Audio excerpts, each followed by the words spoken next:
Apa sih Perang Sampit itu? Perang Sampit merupakan peristiwa kerusuhan antar etnis di Indonesia yang berawal pada Februari 2001 dan berlangsung sepanjang tahun ini. Konflik ini terjadi di kota Sampit di Kalimantan Tengah dan akhirnya meluas hingga ke seluruh provinsi termasuk ibu kota Palangkaraya. Perang ini terjadi antara suku Dayak asli dan imigran Madura dari Pulau Madura. Konflik ini memuncak pada tanggal 18 Februari 2001.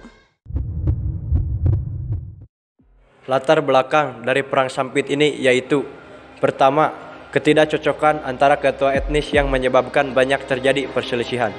Kedua, suku Dayak merasa tersisihkan oleh pendatang dari suku Madura karena hingga tahun 2000 transmigran asal Madura telah membentuk 21% populasi Kalimantan Tengah.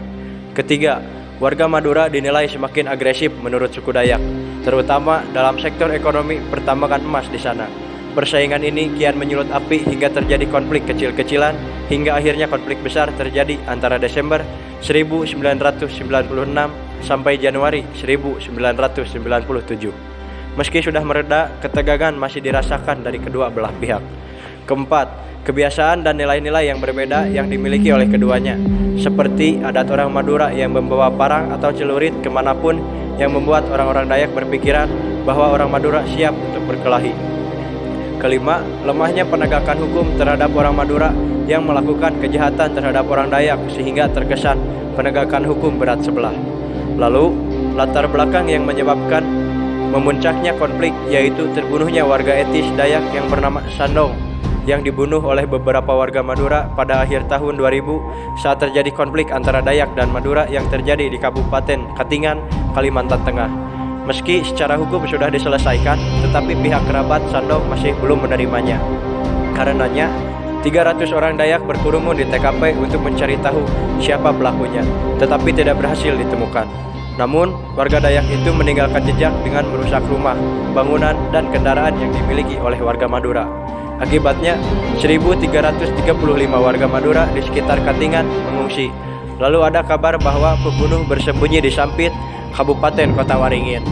Lambatnya polisi dalam menginvestigasi kasus pembunuhan dan rumor yang berkembang membuat kondisi semakin mencekam, sehingga puncak konflik ini terjadi pada tahun berikutnya.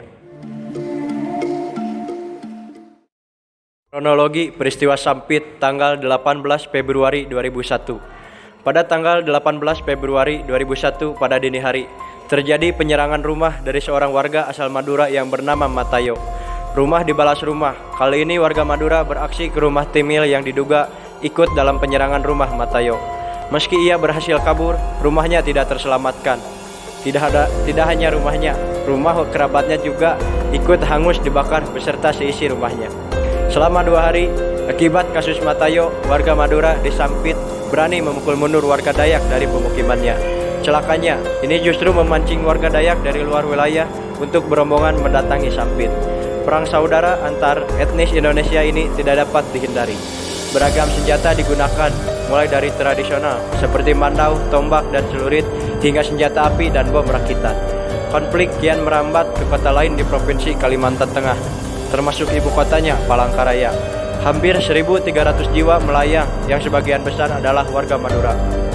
Dilansir dari catatan Van Klinken, seorang profesor sejarah University of Amsterdam, menyatakan bahwa hampir 90% populasi Madura yang tinggal di Kalimantan Tengah melarikan diri. Selain itu, sekitar 100.000 suku Madura kehilangan tempat tinggal mereka. Konflik Sampit pun mulai mereda setelah petugas setempat meningkatkan keamanan, mengevakuasi warga, dan menangkap provokator. Untuk mengakhiri konflik ini, dibuatlah perjanjian damai antara suku Dayak dengan Madura. Guna memperingati perjanjian damai tersebut, maka dibentuk sebuah tugu perdamaian di Sampit.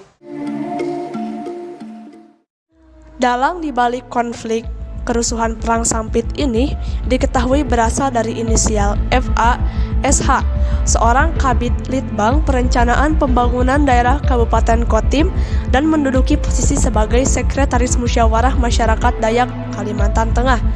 ILP alias IN, pegawai swasta, dan LW bin MB, seorang polisi kehutanan. Mereka mengakui telah merencanakan kerusuhan itu. Sebelum melakukan penyerangan pada dini hari tanggal 18 Februari, warga Dayak dan etnis non-Madura lainnya telah 11 kali mengadakan pertemuan. Ia juga menyiapkan 15 juta untuk membayar provokator. Bahkan, seturut keterangan dari Kakor Serse Polri saat itu, sebelum melakukan penyerangan, mereka sempat mengadakan upacara adat untuk menyerang suku Madura. Dampak dari Perang Sampit ini, yang pertama, banyak memakan korban jiwa. Sekitar 100 warga Madura dipenggal kepalanya oleh suku Dayak, karena suku Dayak ini mempunyai sejarah ritual perburuan kepala atau yang dikenal dengan ngayau. Yang kedua, lumpuhnya kegiatan ekonomi. Banyak pasar yang ditutup karena untuk menghindari penjarahan dan tindakan menyeramkan lainnya yang mengakibatkan krisis pangan di Sampit. Yang ketiga, penjarahan atau perampasan. Terjadi penjarahan atau perampasan terhadap barang-barang dari suku Madura yang telah ditinggalkan oleh pemiliknya. Lalu yang keempat, terjadinya pengungsian. Pemerintah mengungsikan suku Madura keluar dari Kalimantan Tengah. Sebagian besar diungsikan ke Jawa Timur.